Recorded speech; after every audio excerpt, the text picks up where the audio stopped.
você veio e queremos agradecer a Deus por essa oportunidade. Sabemos que a obra do Senhor nós temos que fazer a tempo e a fora de tempo, é por isso que nós estamos aqui nessa noite. Aleluia! Para fazer o culto de ensino do Senhor. Amém. Vamos continuar o nosso estudo em 2 Tessalonicenses. Quero agradecer aos nossos irmãos que estão na live, que estão acompanhando também pela internet. Nós vamos dar continuação. O presbítero pregou no capítulo 1 na semana passada, na quarta-feira passada. Nós vamos continuar o capítulo 2 hoje, que diz assim. Vamos fazer uma retrospectiva para nós entrarmos no capítulo 2. Ao longo dos 3 capítulos, que é a 2 Tessalonicenses, o apóstolo Paulo tenta esclarecer algumas dúvidas que os cristãos tinham, com certeza, sobre a vinda do nosso Senhor Jesus Cristo. Muitos até deixaram de trabalhar, porque o Senhor não voltava e estava a igreja, assim, muitas pessoas estavam largando seus trabalhos, muitas pessoas estavam decepcionadas, porque muitas pessoas estavam morrendo e o Senhor não tinha voltado.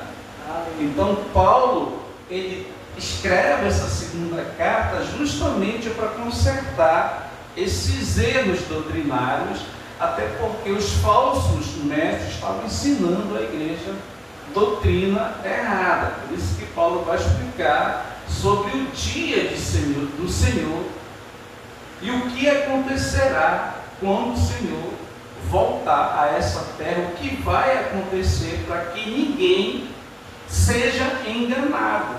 E a gente vai ver nesse estudo que essa carta de 2 Tessalonicenses ensina detalhadamente e nos abre uma visão que a gente fica realmente com o coração aberto para entender as Escrituras, que realmente tira muitas dúvidas dos nossos corações, e a gente não tem que estar preocupado com essas coisas.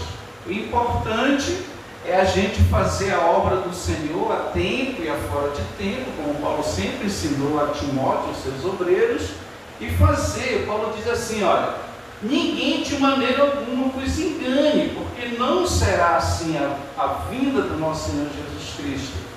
O apóstolo aconselha todos a permanecerem firmes na fé e nos ensinamentos do Senhor, não permitindo que outras pessoas, os falsos profetas, outros ensinos, venham dobrar tudo aquilo que ele tinha ensinado àquela igreja. Porque ele já tinha ensinado aquela igreja, já tinha passado por lá, já tinha ensinado todos os irmãos. Parece que não entrou na mente dos irmãos aquilo que ele tinha colocado lá para a igreja de Tessalônica. Parece que não entrou no coração dos irmãos, porque quando chegou os falsos profetas lá, para combater os ensinos de Paulo, parece que dobrou o pensamento dos irmãos. E isso não pode acontecer. A palavra de Deus, ela tem que ser o suficiente para a nossa regra de fé. Olha, por isso que Paulo aconselha a todos a permanecer firmes na fé e nos ensinamentos do Senhor, não permitindo que outras pessoas ou doutrinas erradas venham influenciar aquilo que nós já aprendemos, porque as Sagradas Escrituras é a palavra de Deus, ela é inspirada pelo próprio Deus. Então nós temos que crer que as Sagradas Escrituras é o suficiente para a nossa salvação. Paulo também reforça a necessidade dos cristãos trabalharem para ter seus próprios sustentos e, portanto, nesse livro Paulo esclarece dúvida que muitos cristãos de Tessalônica tinham, lembrando de manter firmes os ensinamentos do Senhor na vida cristã. Então nós vamos nos deleitar no capítulo 2, que vai ser rapidinho e vai falar muito sobre a ascensão do anticristo, esse capítulo 2, e sobre a volta do nosso Senhor Jesus Cristo. Os acontecimentos que precederão a segunda vinda de Cristo. Agora, irmãos, ele começa o capítulo 2, versículo 1 a 2. Senhores, irmãos, vamos esclarecer. Agora ele vai escrever essa carta para esclarecer essas coisas à igreja, porque todo mundo estava esperando a volta de Jesus e nada tinha acontecido. Amém? Então ele vai escrever para esclarecer os irmãos, para que os irmãos não vendessem tudo que eles tinham, não largassem tudo, ficassem apavorados, porque Paulo falou, não é assim, irmãos. Por isso que ele começa assim, agora, irmãos, vamos esclarecer algumas coisas a respeito da vinda do nosso Senhor Jesus Cristo, porque até hoje muitas pessoas também têm dúvida da volta de Cristo, e essa carta aqui esclarece para nós. Olha aqui, agora, irmãos, vamos esclarecer algumas coisas a respeito da vinda de nosso Senhor Jesus Cristo e de nosso encontro com Ele. Que encontro é esse? Quando Ele vinha arrebatar a sua igreja, quando Ele vinha buscar a sua igreja. Paulo vai esclarecer. Não se deixe abalar, nem assustar tão facilmente, Paulo está ensinando a igreja, porque aqueles que dizem, os falsos ensinadores, estavam ensinando a igreja de Tessalônica, que Jesus já tinha voltado, e que os irmãos que Jesus tinha esquecido os irmãos, que Jesus tinha abandonado os irmãos, e os irmãos estavam todos desesperados, porque Jesus tinha abandonado eles, estava correndo. Aleluia. Essa notícia na igreja de Tessalônica, que Paulo está dizendo assim, olha, não acreditem nele, não se deixe abalar, nem assustar tão facilmente por aqueles que dizem que o dia do Senhor já começou, porque não é assim. Não acredite nele, nesses falsos ensinadores, nesses falsos profetas que estão por aí. Mesmo que afirme ter recebido uma visão espiritual, uma revelação ou uma carta supostamente enviada por nós, as pessoas estavam se passando por Paulo, enviando carta para a igreja, se passando por Paulo, para enganar os irmãos. Paulo estava passando tudo por isso, por isso que ele escreve essa carta para esclarecer aos irmãos que a volta de Cristo não é assim que vai acontecer. Ele vai esclarecer agora, não se deixe enganar pelos que dizem, pois esse dia não virá até que surja a rebelião e venha o homem da perversidade. Que homem da perversidade é esse? É o anticristo. Então a volta de Jesus não vai acontecer enquanto o anticristo não se manifestar na terra. Então não tem por que a igreja ficar abalada, não tem por que a igreja ficar aí querendo que Jesus volte logo, porque a Bíblia diz que não vai acontecer enquanto o homem da perversidade, aquele que traz a destruição, não se manifestar nessa terra. Glória a Deus. Amém? Olha aqui, e quando ele se manifestar, que é o homem da iniquidade, o homem da perversidade, o anticristo, ele se exaltará, ele vai querer se exaltar, ele vai se opor a tudo que o povo de Deus e a todo objeto de culto, e até se assentará no templo de Deus e se fará passar por Deus. Ele vai querer poder para ele vai querer ser objeto de culto, ele vai querer se sentar lá no templo de Deus em Jerusalém. Por isso que o templo vai ter que ser reconstruído em Jerusalém. A gente já, esses dias agora se cumpriu uma grande profecia, que as novilhas vermelhas já estão em Israel. Descobriram essa novilha vermelha lá no Texas, nos Estados Unidos, trouxeram ela para Israel, ela já está em Israel, já está tudo preparado para a reconstrução do templo, mas só que é só no templo de Deus, é quando Deus dá a ordem que vai acontecer e vai se cumprir tudo que está nas Escrituras. Mas nós não temos que nos desesperar com isso, porque é tudo no tempo de Deus, está tudo no cronograma de Deus. Nós temos que ficar aqui a ensinar a igreja e preparar o povo para o arrebatamento da igreja. E vocês sabem o que está detendo, pois ele só pode ser revelado quando a sua hora chegar. Aqui não interessa, é só na hora que Deus dá a ordem que vai acontecer as coisas, porque Deus está no controle de tudo. Pois essa perversidade já opera, que é o espírito do anticristo que está no mundo secretamente, e permanecerá em segredo até que se afaste aquele que o detém. Continuando o texto.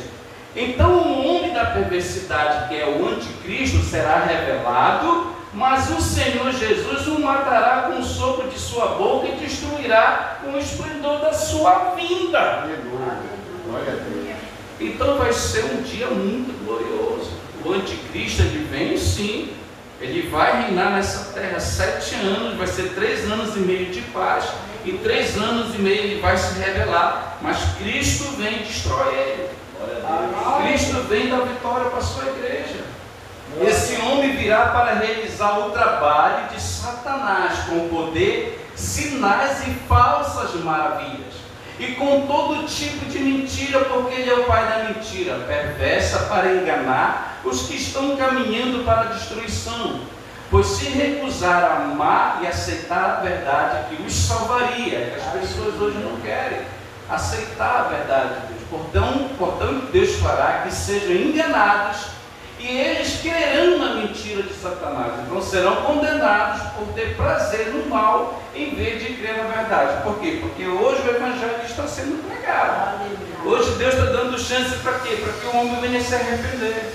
Para que quando Deus rasgar o céu, a pessoa seja arrebatada e encontrada com ele nos ares, não é? Mas vai chegar um tempo que Deus vai falar: olha, eu dei oportunidade para você se converter, eu dei oportunidade para vocês crerem no Evangelho, mas vai chegar um tempo, vocês não querem crer, vocês querem crer mesmo na mentira, então vão lá e creiam na mentira. É isso que o texto está dizendo. Olha. Portanto, Deus fará que sejam enganados, e eles crerão nas mentiras de Satanás. Então serão condenados por ter prazer no mal em vez de crer na verdade, na palavra de Deus. Os fiéis devem permanecer firmes, Paulo vai dizer no versículo 13. Quanto a nós, os cristãos, não podemos deixar de dar graças a Deus por vocês, irmãos amados, pelo Senhor. Somos sempre gratos por Deus, os escolheu para estarem entre os primeiros a receber a salvação por meio do Espírito, que os torna santos pela fé na verdade em Cristo Jesus. Ele os chamou para a salvação quando lhe anunciamos as boas notícias, que é o Evangelho. Agora vocês podem participar da glória de nosso Senhor Jesus Cristo. Portanto, irmãos, tendo em mente todas essas coisas, permaneçam firmes e apaguem-se as tradições que lhe transmitimos, seja pessoalmente, seja por carta. Olha o que ele vai dizer para encerrar: que o próprio Jesus Cristo, nosso Senhor e Deus de nosso Pai, que nos amou pela sua graça, nos deu eterno conforto e maravilhosa esperança, os anime e os fortaleça em tudo de bom que vocês fizerem e disseram, porque é isso que o Senhor quer de nós.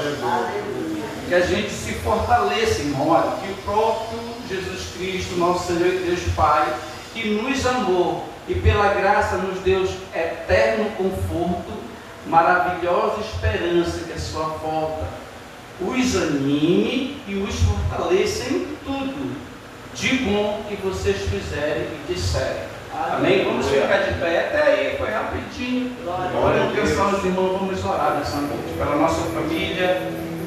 Amém?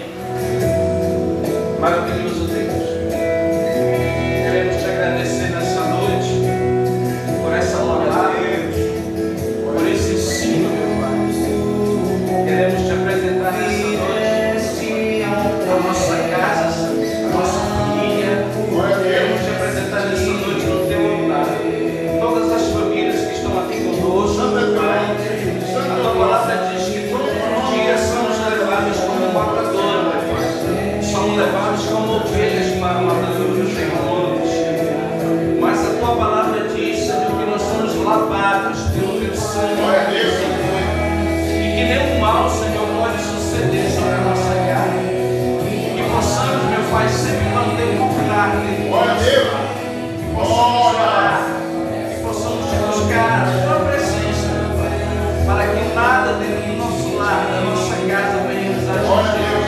Que possamos nessa noite, meu Pai, dar glória, dar graça a Ti por tudo que tem feito na nossa casa. Apresentamos nessa noite ao nosso irmão Kesser, Senhor Jesus, a tua levita, Senhor, da tua casa. Nós repreendemos, meu Pai, todo mal contra a vida da tua filha, a caminhada da tua filha. Nós sabemos, meu Pai, que quando um cristão, e quando o Senhor, um instrumento teu, se oferece, Senhor,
apresentamos para a glória do teu santo nome. Te apresentamos as famílias que estão na live, meu Pai, nessa noite. Te apresentamos os nossos cultos. Te apresentamos, Senhor, o domingo, o culto das mulheres. Que tu venha se fazer presente nesse lugar. Nós te apresentamos, meu Pai, a esposa do presbítero nessa noite. A diaconisa Rosileia, visita ela nessa noite. Nós te apresentamos a vida dela, a saúde dela. Nós te apresentamos a vida dela e nós repreendemos todo o mal contra a vida da tua serva, sobre a saúde dela. Nós repreendemos todo o mal sobre a vida dela. Visita ela nessa noite. Visita ela nessa noite. Visita ela nessa noite. Visita ela nessa noite. Visita ela nessa noite, meu Pai. Visita ela nessa noite. Visita, Senhor, a minha sogra que está aqui nessa noite. Toca no corpo dela, Senhor. Olha pela saúde dela nessa noite. Dá força para ela. Nós repreendemos todo o mal contra a saúde dela. Nós profetizamos, meu Pai, que tu vai dar saúde para ela. Nós profetizamos, meu Pai, que esse exame não vai dar nada para a glória do teu santo nome. Nós profetizamos, meu Pai, na vida dela, a saúde dela. Nós profetizamos sobre a vida dela as bênçãos, Senhor, sobre a vida dela nessa noite. Nós profetizamos as curas sobre a vida dela, meu Pai, sobre todo o corpo que está aqui. Nós profetizamos e te agradecemos pelos milagres, pelas curas, por tudo que tu tem feito nessa casa de oração, por tudo que tu tem feito, Senhor, neste lugar. Tantos milagres, Senhor, tantos testemunhos, meu Pai, que tu tem feito nessa casa de oração. Nós profetizamos, meu Pai, que tu vai trazer um caminho para a cidade nova. Nós profetizamos, meu Pai, as bênçãos sobre essa casa de oração. Nós profetizamos, Senhor, um novo tempo nesse lugar. Nós profetizamos, Senhor, novas famílias. Nós profetizamos, meu Pai, novos obreiros. Nós profetizamos, Senhor, um novo tempo nessa casa de oração. Nós profetizamos sobre a vida da Cassilene, da família dela, da mãe dela. Visita ela nessa noite. As bênçãos sobre a vida dela, sobre a saúde dela nessa noite. Recebe em nome de Jesus a tua bênção e a tua vitória nessa noite. Recebe, minha mãe, a tua bênção e a tua vitória. Em nome do nosso Senhor Jesus Cristo. Todos que estão aqui, todos que estão na live, recebe em nome do nosso Senhor Jesus Cristo. E a graça de nosso Senhor Jesus Cristo, o amor de Deus, o nosso Pai, a comunhão com a